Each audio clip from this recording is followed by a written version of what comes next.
என் பேரு Balu. Madras engineering college தான் படிச்சானா. தேனிக்கு பக்கத்துல லட்சுமிபுரமா. அவங்க அப்பா பேரு கூட துரைன்னு சொல்லி.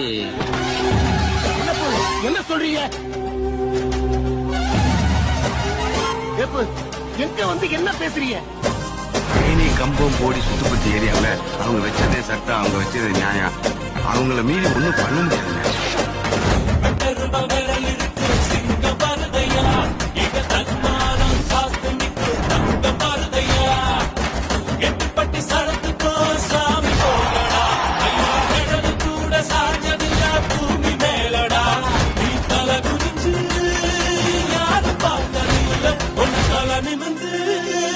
நாங்க பார்த்ததில்லை.